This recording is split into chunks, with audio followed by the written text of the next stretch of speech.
Dennis Prager here. Thanks for listening to the Daily Dennis Prager Podcast.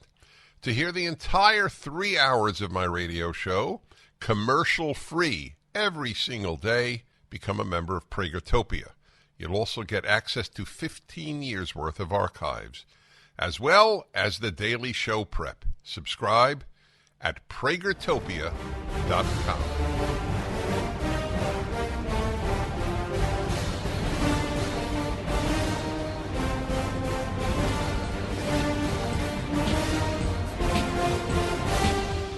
My friends, when I'm away, I know this show is in really good hands. I get so much great feedback about Bob Frantz, the great Cleveland broadcaster. So sit back, relax, and enjoy an important thinker, Bob Frantz. Wow, that is high praise indeed, coming from the great Dennis Prager. I am honored to sit in for Dennis once again. And so glad that you can be with us. I am live in the ReliefFactor.com studios of AM 1420 The Answer. You know where that is because Dennis just told you. I'm a Cleveland broadcaster, and that is correct. Honored. I always love the opportunity, especially now that we are just 13 days away from deciding whether we save. No, that's not accurate. It's too late to save America. Can we recover it? Can we restore it? That's what we're going to be trying to do. Saving is when something is on the precipice and life and death is the choice. Can I stop it from dying? I feel like it's already been killed over the last 21 months by full control Democrat rule. It's already gone. The question is can we resurrect it? Can we restore it? On November 8th, 13 days from now? Or are we going to lose it forever? And those, my friends, are not exaggerations. Those are not hyperbolic statements. Those are not melodramatic for the purpose of firing people up and feeding red meat to the base. It's really not. It is every bit as serious as that. 2 weeks from yesterday, we will decide whether we resurrect the country and restore it to its foundational principles as a constitutional republic with freedom and justice for all, or whether we surrender every single bit of that to radical extremists whose intention is to destroy America and rebuild it into something that they desire. A Marxist, socialist/Marxist nation of oppression in which big government rules all and you lose all of your liberties. That's the reality of the situation, my friends. How about that for a start to a broadcast? How about that? We're all going to die. No, legitimately, we have a chance to restore our country, and that's exactly what we're going to be talking about for the majority of this program. We do have one guest coming up at the top of the next hour because I want to spend a little bit of time in each of the states where the most important Senate and gubernatorial races are being held. The battleground state, one of them is here in Ohio. We've got a massively important Senate race as Rob Portman has decided to hang it up. And, of course, it's now a battle between J.D. Vance and Tim Ryan. That's a huge race. It's a tight race. Last night we saw the Fetterman Oz fiasco in Pennsylvania. That is massively important. Last time I sat in for Dennis, I talked to a lot of folks from Pennsylvania about that race. I hope to talk to more of them today.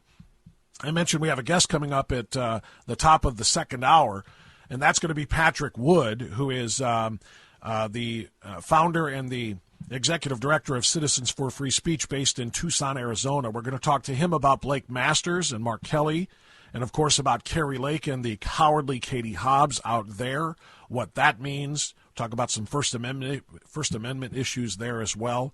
They battled last night in New York as well. Lee Zeldin and Kathy Hochul for the governor's race there. Gretchen Whitmer and Tudor Dixon in Michigan also held a debate. So all of this stuff is extremely important to talk about as we decide whether we're going to lose the republic or whether we're going to restore it. Now I don't normally start with audio clips in the first segment of a broadcast. I like to do what's known as a monologue in the business and kind of just lay out all of my thoughts on one thing or another or multiple things. But since I have this audio that says it better than I can say it, and I read that somewhere once. If don't say it yourself if somebody else already said it better. Just use their stuff. I had Ted Cruz on my local program in Cleveland on Friday, senator from Texas. Shout out to my friends in Texas, particularly a shout out to my friends in Houston, where I also do a little bit of radio. But I had Ted Cruz on Friday, and I had him on because he was in Ohio and he was campaigning for and working with J.D. Vance for that Senate seat that I just discussed. And I kind of laid out a little bit of how I feel about the importance of this election in Ohio because of no more nor less important than the other battleground races. Don't get me wrong, but it's where we are, and we were here to talk about J.D. Vance, or he was on to talk about J.D. Vance. And I kind of laid out the whole, we were either going to die or we're going to, as a nation, or we're going to restore this nation on November 8th. And it's really literally as important as survival of the country. And I asked Ted Cruz to comment on that, and his response was more than I could have imagined. So it's about 2 minutes long, and I want you to hear it because I think it's going to be a good launching point for your phone calls, which, by the way, you should be making now. Get in line. It's going to be a busy day. 877-243-7776, otherwise known as 8-Prager-776. So get in line now from whatever state you're in and talk about your battleground state. I'm very much looking forward to hearing from you on those. But I want to let you hear what Ted Cruz had to say. It's not just about the Ohio race. It's about the reality of everything that is in store for us if we are unsuccessful in Ohio and in enough other races to give the Democrats a majority control in the United States Senate. So please listen to this and give me your reactions to it on the other side. If we don't win this majority back on November 8th, we will not survive. This country will never look the same as it did when it was gifted to us by our founding fathers. Am I overstating that? You're not, and if possible, you may be understating it. And let me give you what the stakes are here in Ohio. If, God forbid, the Democrats won in Ohio, if the Democrats pick up 2 seats in the Senate, and winning in Ohio would be 50% of picking up 2 seats in the Senate, that would be enough to end the filibuster. Right now, there are 48 Democrats who voted to end the filibuster. If they get 2 more, they'll have the votes to do it. What will they do if they end the filibuster? The first bill they'll pass is S1. It's the first bill Chuck Schumer introduced. It is a federal takeover of all elections. It strikes down every common sense voter integrity law across the country. It strikes down photo ID requirements. It strikes down prohibitions on ballot harvesting. It automatically registers millions of illegal aliens to vote. It mandates that felons be allowed to vote. That bill is designed to ensure that Democrats never lose another election. The second thing they will do is grant amnesty to 12 million or more illegal aliens to have suddenly voters that they believe will vote Democrat forever. The third thing they will do is add 2 new states to the Union, the District of Columbia and Puerto Rico, both of which they believe will elect 4 new Democrat senators. The next thing they will do is pack the U.S. Supreme Court and put 4 radical left-wing justices on the court forever. All of that, we're 2 votes away from that happening. Now, let me be clear. I don't believe that's going to happen. But if, God forbid, it did, I am constitutionally, I am structurally an optimist. I believe in America. But I don't know how America comes back from that. I actually believe that would be the destruction of the republic. And so you want to know what the stakes are in Ohio?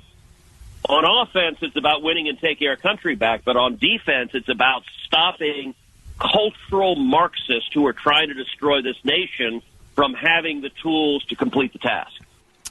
I've been a Ted Cruz fan for a long time. In fact, he was my first choice in 2016 in the massive primary field that included President Trump, well, then candidate Trump, Marco Rubio, Jeb Bush, Carly Fiorina, Ben Carson. Remember that? That was quite a time. I was a massive Ted Cruz fan.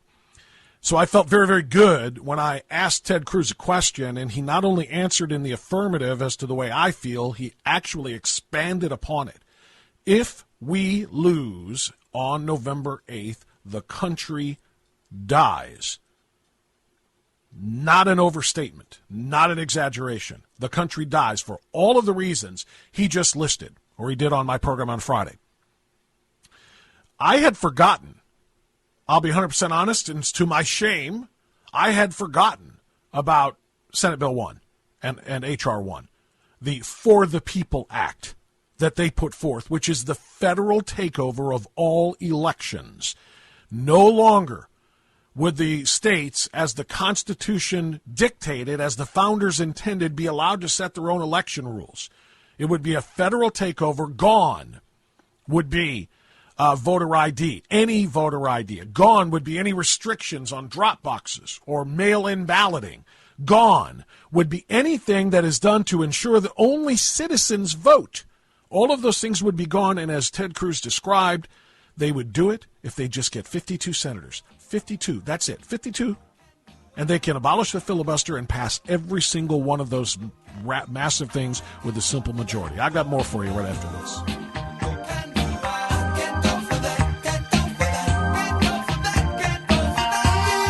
History repeats itself, and we're seeing that play out with inflation. When Jimmy Carter took office in the late 70s, gold sold for $140 an ounce. By 1980, the price of gold topped out at $870 an ounce. If today's market performs like it did when Carter was in office, the price of gold could skyrocket from $1,800 an ounce to $9,300 an ounce. This is Dennis Prager for AmFed Coin and Bullion. Don't miss out on a great opportunity to purchase precious metals while the prices are still stable. If history repeats itself, we'll see a run on gold, silver, and platinum that will certainly drive up prices. Be smart and buy now, as I am. At AmFed, you're dealing with specialists who provide you with personalized attention, honest information, and sound advice. You'll never be pressured into buying outrageously priced so-called collectible coins or anything that you don't need. Take advantage of today's prices. AmFed Coin and Bullion, 800-221-7694. AmericanFederal.com, AmericanFederal.com.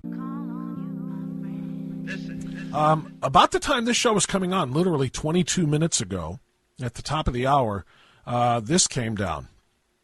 Darrell Brooks, the Waukesha Christmas parade murderer, was found guilty. First-degree intentional homicide in that massacre. You know, I don't want to say it's received no coverage, but this was a Christmas parade murder. So we're talking 10 months ago, Christmas of 2021, when this angry, violent, criminal man, 40-year-old Darrell Brooks, assaulted his girlfriend, then climbed into his SUV and plowed through that Christmas parade of almost exclusively white people. There's a reason I brought that up. Intentionally, according to the eyewitnesses and the prosecutors, swerving and veering to maximize the number of people he could hit. He didn't plow straight ahead, giving people at least a chance to dive out of the way. He targeted and swerved and hit as many of them as he could. Killed 6 people, injured about 70 more. He has been convicted of first-degree murder after representing himself and turning this entire thing into a show trial. It's been a circus. He represented himself. He continually threatened the judge. The media coverage of this has been interesting, to say the least. The media coverage of the Darrell Brooks trial at the outset was almost sympathetic to Darrell Brooks, a black man who ran down about 70 white people. The headlines, and maybe you saw those online or maybe actually saw them on newscasts, the headlines were defendant gives tearful opening statement. Not wild, radical, alleged murderer of 6 people and injuring with an attempt to murder 70 others gives ridiculous opening statement, but gives tearful opening statement. It almost looked and sounded like they were attempting to generate some sort of sympathy for him. A little bit of empathy at the very least. Can't you imagine being in his situation, kind of a thing? It's really remarkable. But the reason I call it interesting, the media coverage of this, is prior to the start of the trial, I want to ask you, how many times have you heard the name Darrell Brooks? over the course of the 10 months since Christmas? The answer is not at all. Very few. They haven't covered it. Now, can you imagine if this was a white guy, particularly if it was a white guy who happened to be considered to be a Republican, running down in a black community a massive parade of almost exclusively black people? Can you imagine the kind of coverage that would have received? You didn't even remember the name of Darrell Brooks, did you? I promise you don't remember the name of the North Dakota driver who ran down an 18-year-old kid just a month ago and has been charged with murder, who was set free on a very, very low bond because he didn't want to have his life and his family and his work and his family life altered by his murder trial. But he allegedly ran down the 18-year-old and killed him because he was, quote, a Republican extremist. You don't even know his name, do you? And to underscore my point about how little that has been covered, I don't either. I got to look it up. Every time I bring this up on my radio program, I got to look it up. Why is it that when the targets are the wrong color or the wrong political ideology, the media goes dark? Why did they just go completely silent on these extraordinary cases? And by the way, the fact that Darrell Brooks mowed all of those people down in Waukesha, Wisconsin on Christmas in a car or in an SUV rather than taking what they like to call an assault rifle to the crowd had to be extraordinarily disappointing to the media. No opportunity to blame the weapon and say, we need to get these guns out of Americans' hands to stop these murders and to stop these mass attacks. I haven't heard Joe Biden call for some sort of restriction on assault SUVs. I haven't heard them talking about registrations where they're going to come and check your garage, and if you've got one of those assault SUVs, it's being confiscated because somebody else might use a similar type vehicle in a homicidal attack. They haven't done that. Kind of odd, isn't it? Because if it had been a gun, they'd be coming to your house and saying you got to surrender your gun because somebody else might use a similar type of gun in another place in an attack. That's the sense that it makes. I just see stories like this, and they just rattle my brain. First of all, nobody's talking about the race of the attacker and the race of the victims because it goes in the wrong direction. That's number one. And number two, again, when they did cover this at the very end at the trial, they tried to actually generate sympathy for the killer. It's really quite an astounding thing, the way our media works. It really is. So I don't want to dwell on that too much, but I welcome your thoughts on it if you've got any. If you want to dial us up at 877-243-7776 or 8Prager-776. I do find it very interesting that if this had been, like I said, a white driver in a black neighborhood with a black crowd of victims, 70 victims, oh my goodness. And Trump would be blamed for it, of course. I'm not going to blame anybody for it except for the individual here. But you know how the story would read if it were another direction, if the races were in another direction. Same thing with the North Dakota story. My name is Bob Frantz, sitting in for Dennis Prager. Good to have you aboard. I want to talk elections. I want to talk midterms. We're going to talk about all of those things. So you dial me up, and we'll get you up and on the radio next segment, right here on the Salem Radio Network. The Dennis Prager Show. Most of us know that being online means that everything we do is under constant surveillance, whether it's big tech companies creating detailed profiles of our personal lives or government agencies scanning our emails even when we haven't done anything wrong. Our privacy has never been more at risk. How can we make sure our personal information stays private? The first thing is to switch to a secure email service such as Start Mail, which keeps emails safe. Every email can be encrypted or protected with a password, which means no one can read, scan, or sell your private information without your consent. When you delete an email, it's gone forever. Another thing I like about Start Mail is that you can generate unlimited disposable email addresses, so I never have to give out my real email anymore. Switching to Start Mail is simple. Your emails and contacts are transferred in a few clicks. Sign up with Start Mail today, and you'll get 50% off your first year. Go to startmail.com/Prager.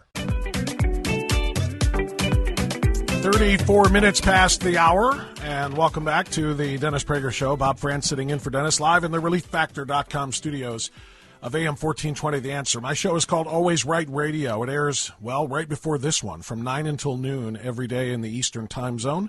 And if you ever want to check it out, I'm at WHKRadio.com, WHKRadio.com from 9 to noon Eastern. We do our thing here. That's where the interview I did with Ted Cruz came from that I played for you before. If you'd like to react, by all means, please do so. 877-243-7776. 8Prager776. I wish I had 9 hours to do today. I have so much information I want to cover, and we're going to hear next segment Supreme Court Justice Sam Alito laying out the facts about how dangerous the Democrat Party is and how dangerous the far-left movement is in this country. Literally life and death stuff that Sam Alito was talking about. We'll get into that. For now, though, we're going to go to the phones. We're going to go to Atlanta, Georgia, and talk to Sam. You're on the Dennis Prager Show. Sam, thanks for joining us. Bob Frantz sitting in. Go right ahead.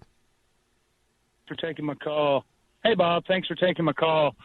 My pleasure. Listen, I get it. Let me say that defeating Democrats is important. You know, I get it. They are totally evil. The things that they do, the things they say, it's just unacceptable. I don't know any other clean word to use. It's just unacceptable. But I remember the second time Obama was elected. The late great Rush Limbaugh. I listened to him every day back then, and he would say, you know, if we don't defeat Obama, you know, we're going to lose America. We're going to lose what we are. We're going to lose this, that, and the other. And here we are, you know, and I'm thinking to myself, we're still America. We're a little different. We still have problems. But, you know, America wasn't lost, you know, as, you know, he thought he was going to be. Well, let me respond to that, Sam, by pointing something out. And you make a great point, by the way. So I'm not trying to disagree with you, except maybe expand that thought a little bit. Rush was right. Rush was right. And what I mean by that is re-electing Obama wasn't necessarily going to lead to the end of America by the end of Obama's term. It was going to be the beginning of the end of America in the long game that they had planned. And that plan was supposed to include 4 years or actually 8 years of Hillary Clinton continuing the same platform and continuing with the same policies and continuing with the same destructive laws and spending measures and so forth. And then it was going to continue after that. What we experienced was a hiccup. And that was Donald Trump. Donald Trump came in out of nowhere, which is why I don't care how much you may dislike Donald Trump's personality or anything about him, we will be forever indebted to him for delaying and stopping. Nobody else could have done it. I told you, I was a Ted Cruz fan back in the 2016 primaries. Ted Cruz couldn't have beat Hillary in a general election. I found out. I realized after the fact. Neither could have Rubio or anybody else. Only Trump could have, and thank God he did, because he delayed the destruction of this country by the 4 years he got. Should have another 4 to be building back from that now, but here we sit. So what we're doing now in the first 21 months of the Biden administration, Sam, is continuing what Obama started in his first and in his second terms. And if you look at the place we're in now, this is far worse than we were ever in, even under Obama, even with the passage of Obamacare, even with the extraordinary spending and taxing of the country by Obama. We were never at 9.5% inflation where we were just a couple of months ago, now sitting at 8.5%.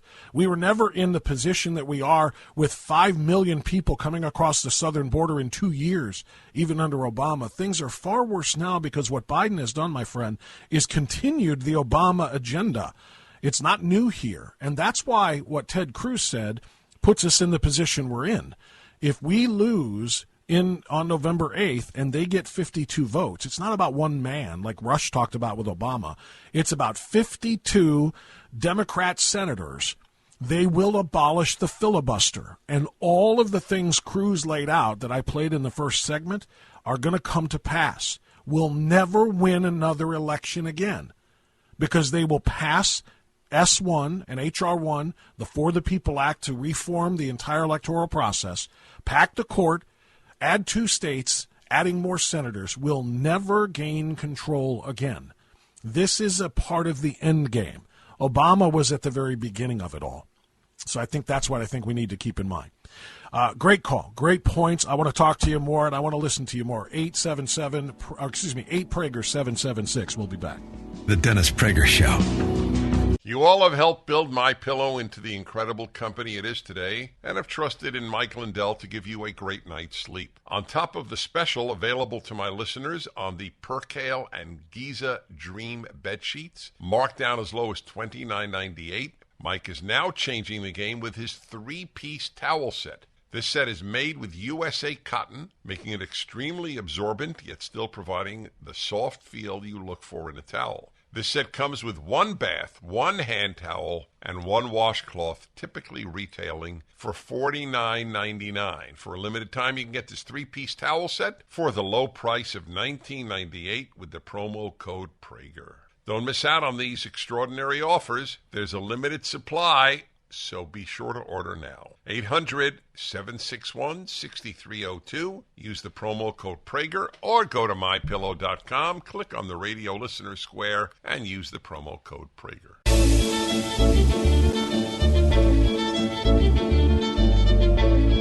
So I want to hit this too before I go back to the phones real quick.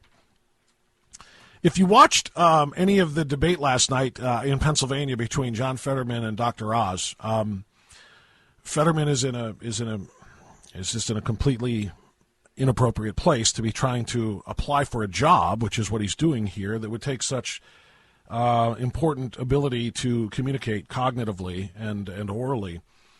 He's in such a bad place, and apparently you're not allowed to talk about that or it's considered bullying him.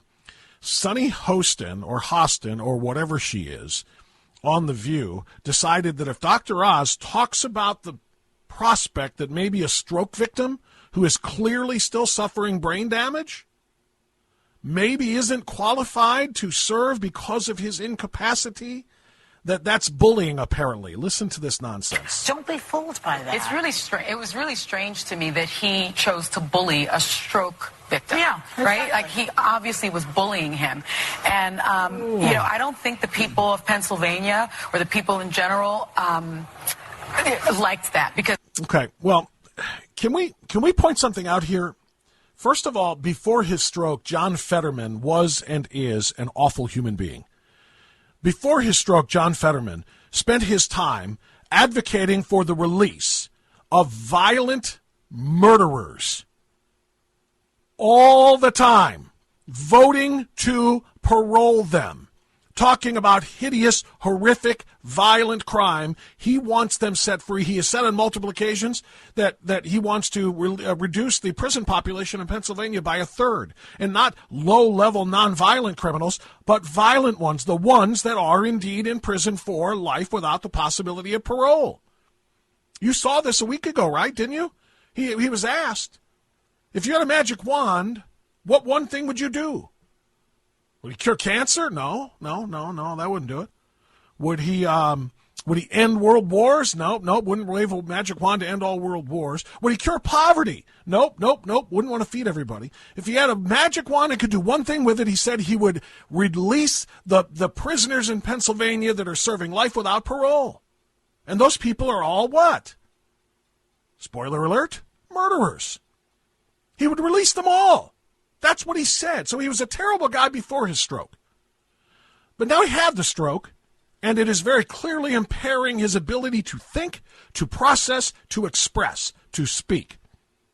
Things that one would think you would have to do in the United States Senate. But if you say that, now you're bullying him because you point out that he can't do those things, that he couldn't even engage in the debate last night without having closed captioned screens behind the moderators on big screens that he can read because he can't audibly take information in, process it in his brain, figure out what it means, and then offer a coherent response out of his mouth. He can't do it. If you point that out, that's not bullying. That's acknowledging reality. And you're not even saying it's his fault. He had a stroke. It's terrible. It's sad. But you know something? I mean, I use this example in Cleveland because that's where I'm from, but you can pick. It's a sports metaphor, but if if Nick Chubb, who's the leading rusher in the National Football League, and by all means every single fan of the Cleveland Browns would vote to put him in the starting lineup, right? That makes sense. He's the best running back in the NFL. But if Nick Chubb was in a car accident and broke his leg and couldn't run, would it be bullying to point out you can't be in our starting lineup anymore? You can't serve in our offense because you're not physically capable of it anymore, at least until that changes. Is that bullying him? Is that beating him up? Is that oppressing him? Is that making fun of him? Is that ableism? No, you're recognizing that he's physically incapable of doing that job now.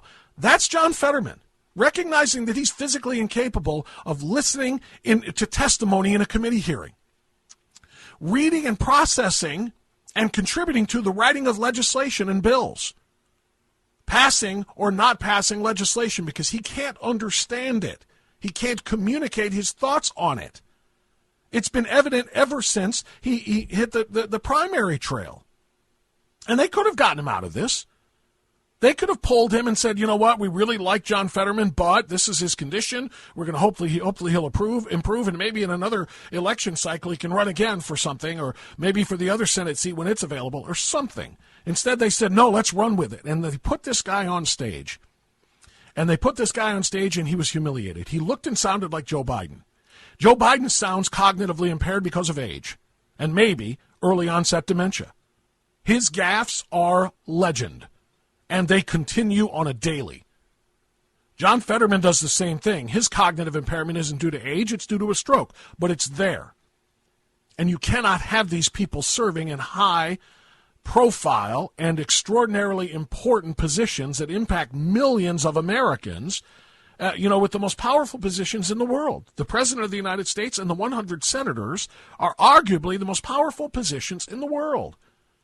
To have people with cognitive impairment or brain damage or whatever serve in those positions, it is not cruel and it is not bullying to acknowledge that those conditions exist and to say that someone else should be in those positions.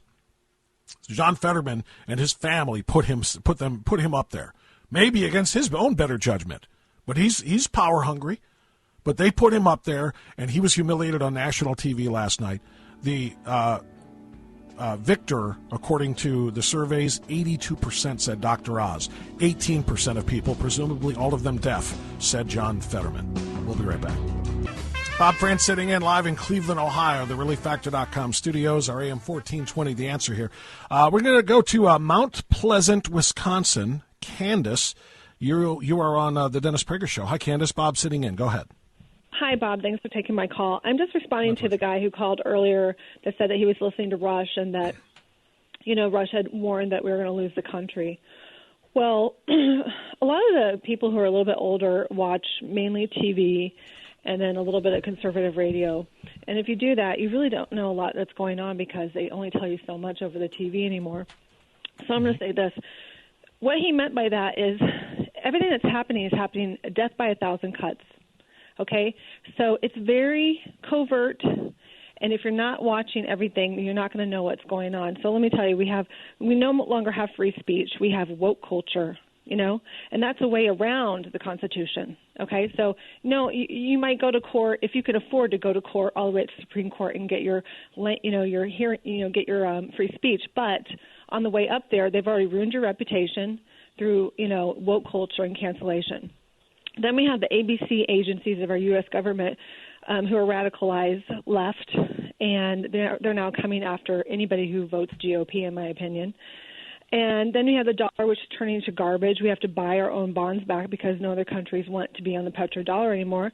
And, we're starting wars, because I don't know why. Nobody knows why. It's ridiculous. I don't believe the reasons why they tell us either. And then we have the Second Amendment under attack constantly, and they're lying about, the Second Amendment. They lie about, gun shows and this and that. Then we have an open border to get a great reset to nullify American votes. And they're just letting over, anybody in, basically, and most of them are criminals coming from South America being let out of jails. Then we have our children under attack, literally, through is grotesque. Sexualization in kindergarten and in grade school, and then now they're trying to lob off parts of their body and say that they're trans. I mean, it's the most absurd thing I've ever heard in my life. Then they're going after parents who want to protect their kids. Okay, I could go on, but I hope he's getting the... Yes, you could. You could. I would let you, too, and I would add, too, some of those things. Candace, what do you do for a living? I'm a part-time teacher and homemaker. You're very, very in tune with what's going on. You're very aware. You're very intelligent. You articulate these things very, very well. And that is exactly what you said at the beginning of your call is the greatest response to the last caller. Rush was right. I tried to say that, but you said it more correctly. It's death by 1,000 cuts. It wasn't like, okay, Obama's being reelected, and then boom, a nuke goes off in the middle of the country. It is by 1,000 cuts, and you just listed about a dozen or so of those cuts, and there are so many more. What happens on November 8th is the answer to the question, can we stop the bleeding? Can we stop the bleeding from those cuts? If we lose, like I said, particularly in the Senate, if they have a 52-seat majority, it's all over.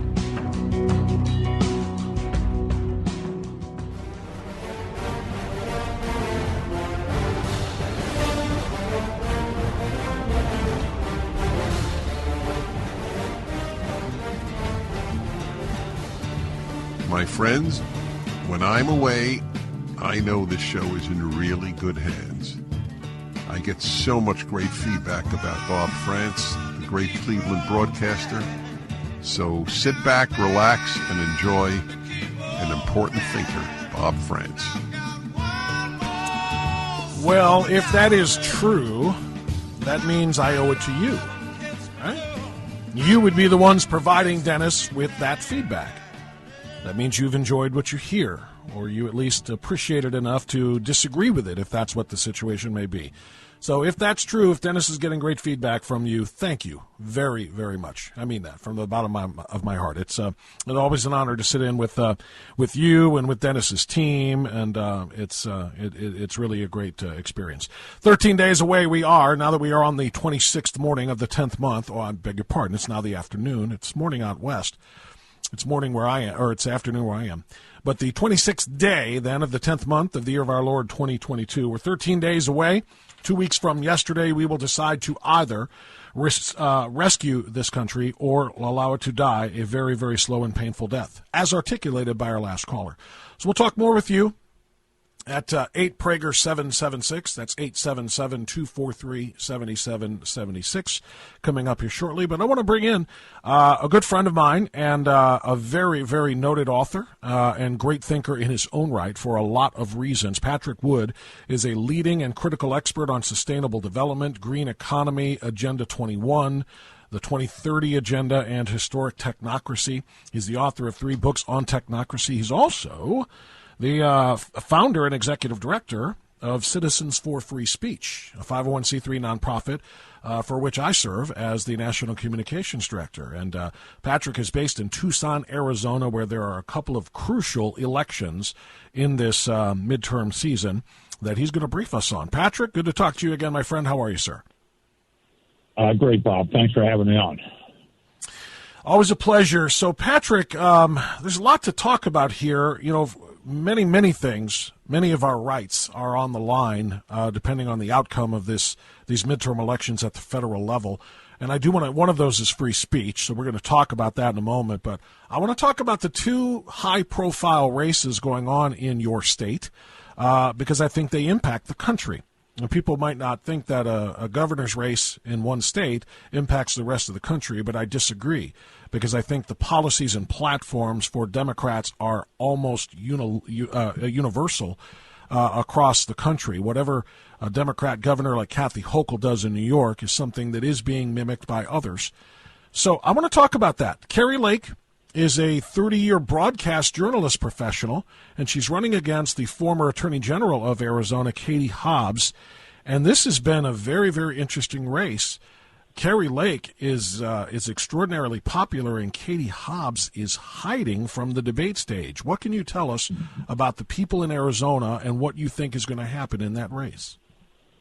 This is a great example of free speech in action, Bob. Kari Lake is a very skilled communicator. There's no doubt about it. She's had lots of training over the years. She's been one of the top anchor women in the country, really. She could have had a job in many other places besides here. But she's a stand-up talker. She says right what's on her mind. She has an opinion. She wears it on her cuff. And she doesn't shrink back from conflict. She's just willing to stand up and belt it out. On the other hand, her opponent, Katie Hobbs, is hiding in fear, refusing to debate Kari Lake, and I would say mostly because she probably fears her Kari Lake's skill in just telling things like they are. So Kari Lake has gained great ground here. It's an example to the rest of our state and to people around the country. The value of free speech is stand up and be heard. And I think this is going to encourage a lot of people to do that. Katie Hobbs likely is going to lose the election at this point, in my opinion. And, we'll see, of course, anything can happen. But at this point, her refusal to talk is just a slap in the face of free speech. We need to hear what she has to say, literally. I mean, we really do. If she's going to be an elected official, especially governor of a state, we need to know what her positions are and how she can stand up to conflict. Right now, we just don't know that. And that part, you just hit it, I think, Patrick, is very important. That's what the debate stage is for. How will you respond to somebody who responds to you? In other words, in the interviews you do, you give your statement in response to a question, and typically the way the media is, and especially, dare I say, and the softballs offered by the left-wing media to left-wing candidates, there's no follow-up, there's no pushback. When you're in a debate, you're going to have to not only answer the question of the moderator, but you're going to have to answer the pushback from Kari Lake. And the fact that she's too cowardly to get on that stage and show how she would handle conflict, handle the anxiety of a moment when her ideology or her platform or her policies are being challenged.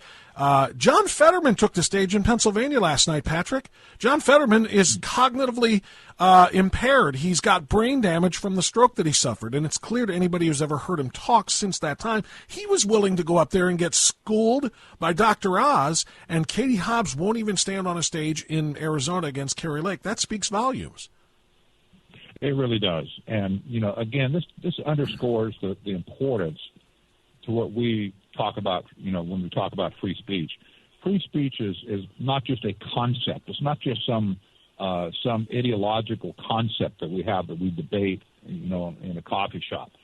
It actually requires that you do something in order to say that you have it. And Kari Lake epitomizes that right now. She's speaking out because she has opinions, she has thoughts, she has passion, she has emotions, she has intellect. She's willing to let those things be completely, revealed to the public. This is refreshing. Even if I didn't agree with her on some point, it is still refreshing that she's willing to stand up and say what's on her mind. This is what America needs right now, honestly. We need people to stand up and buck the system, and she's done it. Yeah, it's called transparency. She is willing to step up, and she answers every question from everybody, and she often does so with just some surgical skills when it comes to her verbal responses. As she really carves a lot of her critics up. It's really quite an amazing thing to see. Patrick, before I ask you about Blake Masters and Mark Kelly in that Senate race, which is equally as important, in fact, probably bigger on the national stage, how would you describe the political makeup of Arizona? There are times I look at it and think it's a pretty good red state, and then other times I'll see some election results and say, not so much. Is it red? Is it blue? Is it purple? Does it depend from cycle to cycle? It is really iffy, and it has depended from cycle to cycle over the decades. I've seen we've had very liberal administrations at times, and then other times we've had very conservative. It seems to just flip-flop back and forth. Right now, we're headed toward the pendulum is kind of swinging back. We're headed towards a more conservative stance in Arizona, but it still remains to be seen. Arizona is the other large population outside of Maricopa County. Tucson has always traditionally been very liberal. It's a university town. University of Arizona is located there. It's kind of a typical university town. It always tended towards the liberal side. The metropolitan Phoenix area, which is mostly Maricopa County, is also flip-flops back and forth. Some cities are conservative, some are not. Like Tempe, Arizona is a university city. It tends to be more liberal. So it's always kind of a toss-up. This liberal component in our state kind of floods back and forth, and it has given us this purple hue at times where you think, what's happened to Arizona? They lost their mind. But particularly now during the last 21 months of the Biden administration, over 5 million illegal aliens have crossed that border, including an extraordinary amount of over 1 million gotaways. These are the people that have something to hide. And Arizona's a border state. I can't imagine the people in your state there are very happy with the fact that, there's no security whatsoever from cartels, from gang members, and every human traffickers and those who will continue to flood across that border into your state. We're very upset about it. I have to say, everybody I talk to has concerns over what's happening on our border. And we are shoring it up, by the way. Even now, Kari Lake, I think, will really do a good job with that. But I have to say, even the Hispanic community, the longer-term Hispanic community in Arizona, absolutely detests the invasion from the South because it is eating into their jobs immediately. These people that are coming illegally across the border are replacing their jobs in particular because, often the Hispanic community, works in the same, in the same space. And so they say, wait a minute, we worked to be where we are. There are 47 different genders. Sorry about that. That popped up. We were going to play some Kari Lake in a little bit, but it just popped up on us. Patrick, I'm going to let that be an interruption for a reason, though, because I've got a hard break here. Stick with me, though. I want to talk a little bit about that Blake Masters, Mark Kelly race in the Senate in Arizona, and then a little bit more about the free speech issue you're discussing. We'll be right back on the Dennis Prager Show. Okay, 20 minutes past the hour, and we do continue now on the Dennis Prager Show. Bob Frantz sitting in Cleveland, Ohio. We're talking to Patrick Wood in Tucson, Arizona. Patrick is giving us the lowdown on the Kari Lake governor's race, Kari Lake versus Katie Hobbs governor's race. We'll ask him about the Senate race in a moment. But, Pat, I think this would just be enjoyable for all of us. Katie Hobbs thinks there are 47 different genders. I'll tell you what, I'm not a biology major, but there are 2 genders, guys. 2.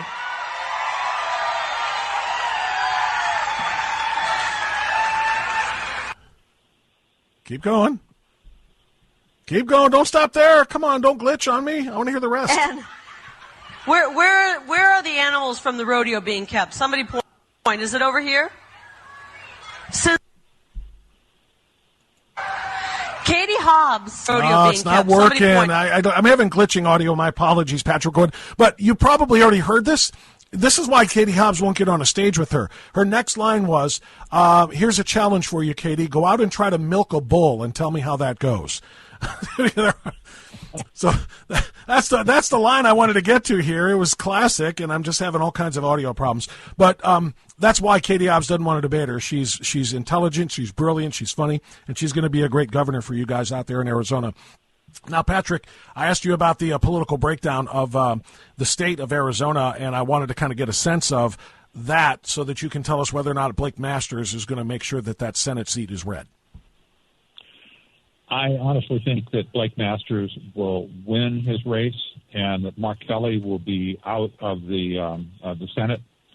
That's still going to be a relatively close race, I'm sure, but we have to remember that Blake Masters has the backing of a billionaire by the name of Peter Thiel. That's where Masters came from. He worked for Peter Thiel for some time, and he lives in Arizona, of course. Thiel doesn't, but Blake does.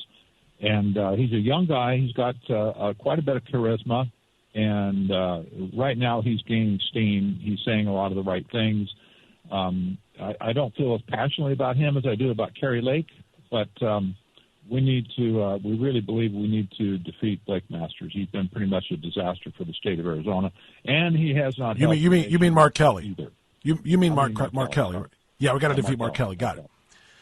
Yeah, and of course, it's not just for the state of Arizona. The bigger picture here, Patrick, and the reason why we're talking about all these races is just control of the Senate. The Democrats have made it very, very clear, and this is what Ted Cruz told me last week, is that if they get 52, which is what they need in the Senate, they will abolish the filibuster. They will pass S1, which is the For the People Act, which would eliminate all states' rights to establish their own voting rules and regulations. Their elections would be federalized, and then, of course, they would pack the court and add 2 more states. So the control of the Senate is the issue here, not necessarily the quality of the conservative or the Republican running, and whether or not Blake Masters has that tie with Peter Thiel or not. The issue here is to keep a Democrat definite yes vote like Mark Kelly to get him out of there, and that's that's the most important thing here. So Patrick, I want to talk a little bit about free speech, because you've talked about it 2 or 3 times now in the conversations about Kari Lake.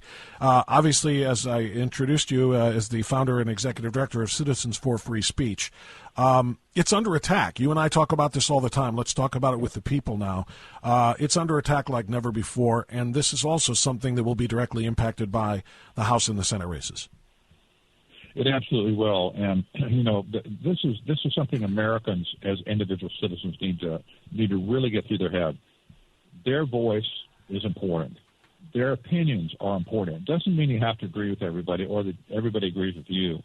It's important to have a dialogue of ideas in America. This is the only thing that's going to keep us alive in this country.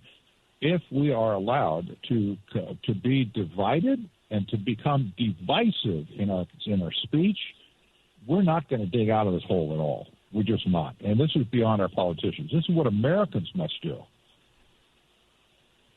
Yeah, you're 100% right, and this is really literally up to us, and that's where activism comes in. Local activism, which is what a big part of what Citizens for Free Speech promotes and teaches and trains upon, and of course, we encourage people to follow the advocacy center that we have at citizensforfreespeech.org to find out what bills are the ones that are most targeting free speech, or the other hand, those that are actually supporting and strengthening our First Amendment rights, so that people know what to do in their communities. They know what to do to make differences and changes with their local legislators or their state legislators and so forth. Activism, we can't just sit here and wish it away, these attacks on our free speech. We have to go out there and actively, support and defend them. Yes, and if our perfect training would teach people how to be like Kari Lake, we would have arrived. No question about that. But listen, Kari Lake just 2 years ago was a citizen just like you and I. No different. Just John Q. citizen or Susie Q. citizen who got encouraged to run for governor. She said, I don't think I could do that, and I don't know what I'm doing, but here she is today. She's just such an example of somebody who came from nothing. She's not a career politician at all. Yeah, never run for office. Nothing. Yes, she came from nothing, and now she is literally the poster child for local activism in Arizona. Because here she is, ready to win the governor's race in Arizona because of her ability to speak her mind. That's exactly right. Patrick Wood is my guest. He is the executive director of Citizens for Free Speech. Patrick, I want to talk about the free speech statesman because obviously you and I work together on this. Big tech and Silicon Valley has done everything they can to censor many of the things that you and I and Citizens for Free Speech want to share online. So what we've decided to do is to take it old school. Fine, you may block our emails, you may block our posts, you can't stop us from handing newspapers to American citizens, right? Not at this point, they can't. They figured out how to do that in Nazi Germany, how to stop people for sure. But today, you can hand somebody something and it's not recorded anywhere. It can't be censored. It can't be put into the spam folder. And that's why we came up with the idea of creating a Citizens for Free Speech newspaper called the Free Speech Statesman. And Patrick, this is so important. What we want to do is we want to have First Amendment supporters reach out to the website, citizensforfreespeech.org, order a bundle or 2 or 3 of those newspapers, and literally this is what local activism looks like. Distribute those to people in your churches, put them on the pews, put them on the lunch counters where you go. Let people see them and let people read what they may not be able to get on their computers or on their phones anymore. That's right. It is an encouragement to people to do the right thing at this point, to stand up and be counted. And this doesn't require that you be like a Kari Lake for sure and run for governor. But everybody can do something, and everybody must do something. This is what America is all about. This is how America was built, brick by brick. Yeah, exactly right. And we need to return to those foundational principles, very literally. So we invite everybody to go to citizensforfreespeech.org, go to the store page, order a bundle of papers. It's tax deductible when you buy those, and then distribute them in your community so that free speech does indeed survive. Patrick Wood, thank you, my friend. It's always a pleasure. We'll be right back on the Dennis Prager Show. Where are the animals from the rodeo being kept? Somebody point. Is it over here? Since we're here at a rodeo, Katie, I've got a challenge for you, Katie Hobbs. Why don't you go out and try to milk a bull and tell me how that goes? The Dennis Prager Show. 33 minutes past the hour as we continue on the Dennis Prager Show. Bob Frantz sitting in here in Cleveland, Ohio, the ReliefFactor.com studios of AM 1420, The Answer. Thanks also to Patrick Wood for joining us last segment. Patrick is a good friend, and he's a very, very patriotic American who's looking to help protect our free speech through citizensforfreespeech.org. I encourage you to visit the website. And by the way, I also encourage you to listen to our podcast. Patrick and I do a weekly podcast in which we talk about the most important First Amendment issues of the day. We do that once a week, and you can find that wherever you do your podcast. Podbean, Spotify, iHeart, you name it, they've got it. Okay, let's go to where? How about Louisville, Kentucky, and we'll say hello to Kevin. Kevin, you're on the Dennis Prager Show with Bob Frantz sitting in. Go right ahead, sir. Well, hello, Bob. How are you today? I'm great. How are you, sir? I'm doing all right. So my question is, you keep talking about if the Democrats get 52 in the Senate, they're going to pass S1, which in effect they'll change all the voting laws. Yeah. Doesn't it require a ratification of the Constitution to change that? Because the Constitution says that the voting laws are established by the state legislatures. Yeah, that's exactly what the Constitution says, and that's exactly why this is so dangerous. S1 and HR1. I remember, it's funny. This was written toward the end of last year, the end of 2021. It was in the first year of this of this Congress. And the way they wrote S21 and HR21, it does not take a constitutional amendment, but what it does is it allows them, when they say, you and I may phrase it colloquially as a federal takeover of state elections, but it's not worded that way in the bill. It basically says that because of the constitutional right to vote, for example, states cannot or shall not allow, photo identification laws. They may not restrict or limit how people vote, whether it be in person or by mail, et cetera, et cetera. All of the things that they would have to do to make sure that they never lose another election again, they can do under this. So when we call it a federal takeover, that's the I think the realistic way of saying it, but it's not the way the language is written.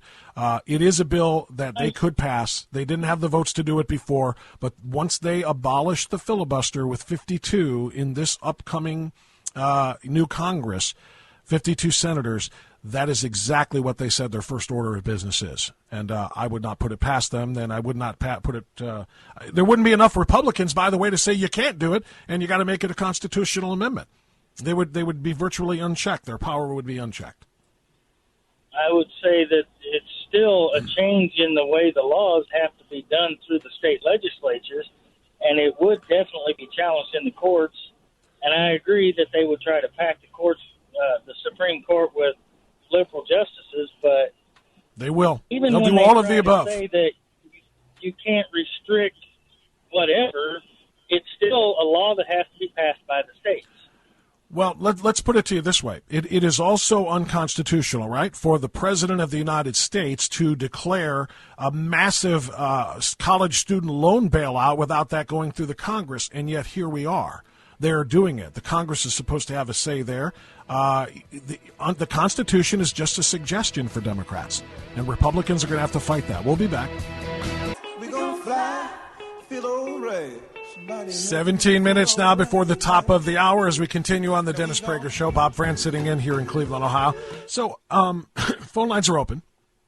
And I want to hear, particularly in the last hour of the program, I want to hear from people in Arizona, Blake Masters and Mark Kelly, Kari Lake and Katie Hobbs, people in Pennsylvania, Dr. Oz or John Fetterman, people in Georgia, Herschel Walker and Raphael Warnock, people in even Florida. Marco Rubio still has a very comfortable lead, but Marco Rubio and Val Demings, but of course Ron DeSantis and Charlie Crist.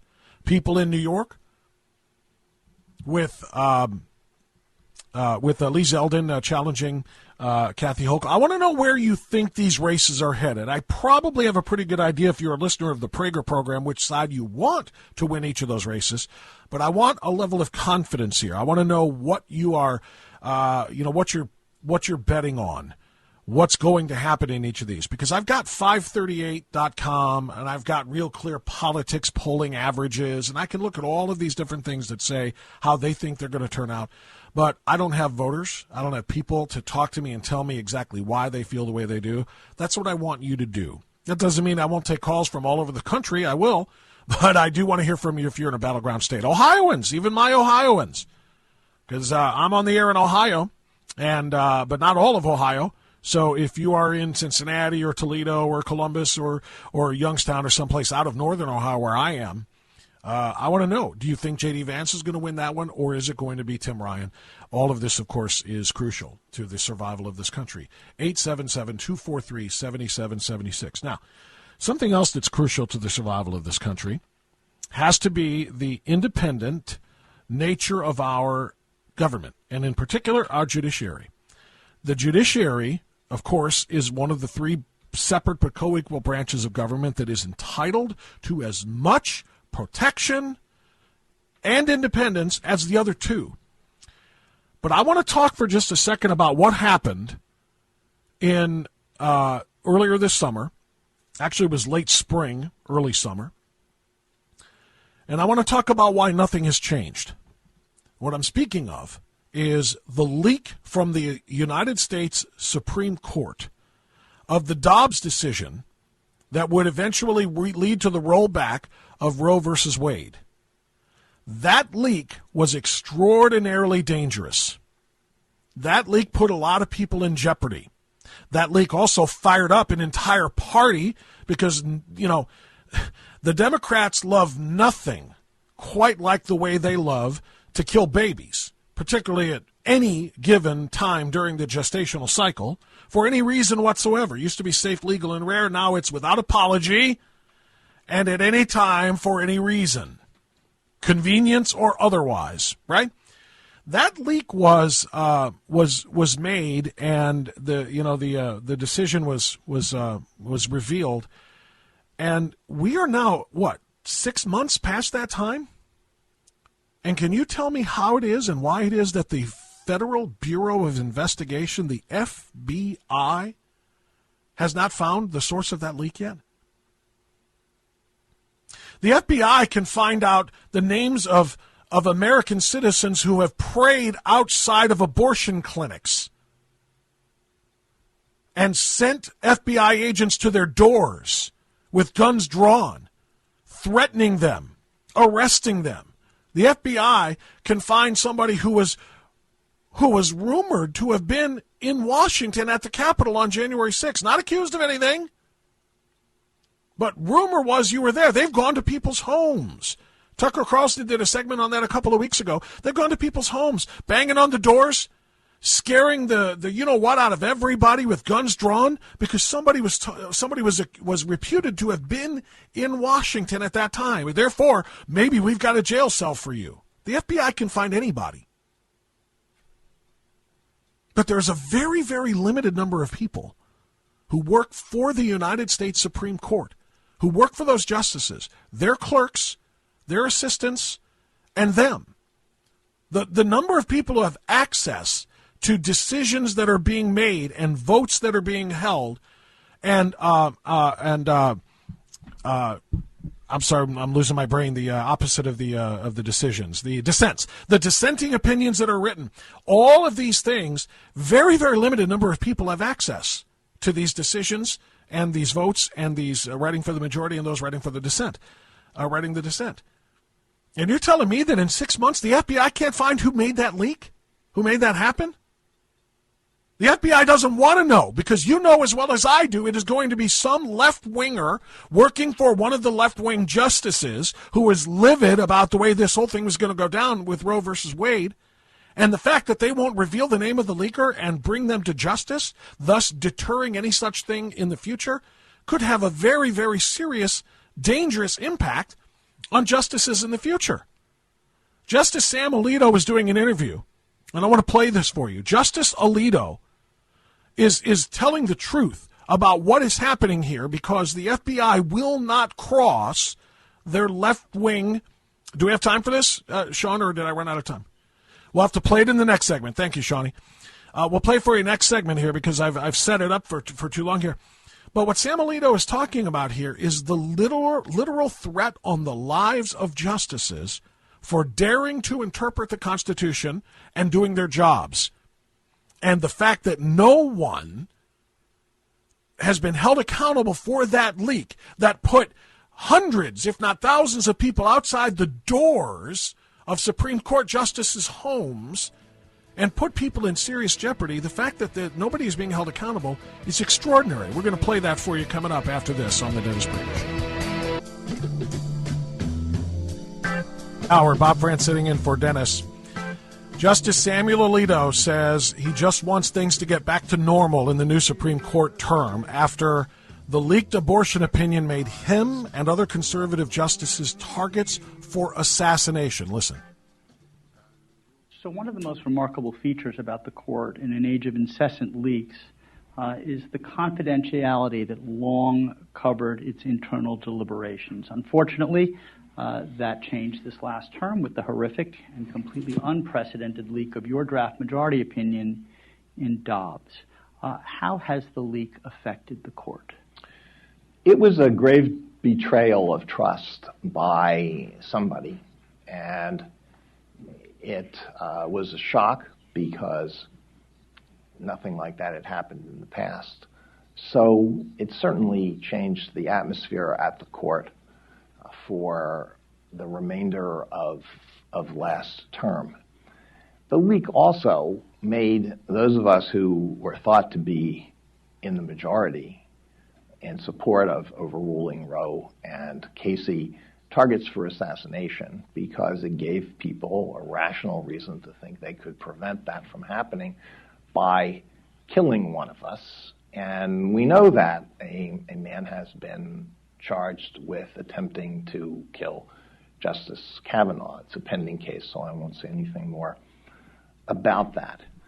But that was last term.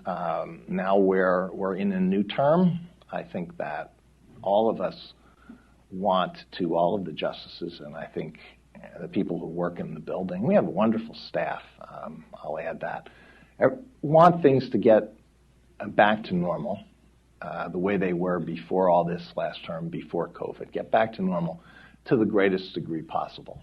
And that's what we hope will happen. And I think everybody. Okay, we can cut it there. I think the most important part that we needed to hear, you just heard. The conservative justices on the court are targets for assassination. And yes, indeed, as he pointed out, there was one arrest made for attempted murder from a wild, radical, pro-abortion leftist who showed up outside the home of Brett Kavanaugh and was going to try to kill him. He had weapons, he had ammunition, he had all kinds. I think he had zip ties. Was he going to tie people up and shoot his family too? We don't even know. Thank goodness he was stopped. Thank goodness there were agents outside, because it forced him to turn around, and then he ended up actually going to a phone and calling and turning himself in. But how does the FBI backburner this? How does the FBI not make this literally job number one? Find out who leaked the draft decision that put Supreme Court justices' lives in danger. Literally, they threatened them. Literally, they stormed outside of their houses, and they doxed them. They follow them. Everything that they do puts these judges in. And Sam Alito is just calling it out right now. We were targets and are targets for assassination, and the FBI is doing nothing about it. It's inconceivable. Hour number 3 of the Dennis Prager Show is coming up. Stay right here on the Salem Radio Network. Dennis Prager here. Thanks for listening to the daily Dennis Prager podcast. To hear the entire 3 hours of my radio show, commercial-free, every single day, become a member of Pragertopia. You'll also get access to 15 years' worth of archives, as well as the daily show prep. Subscribe at pragertopia.com.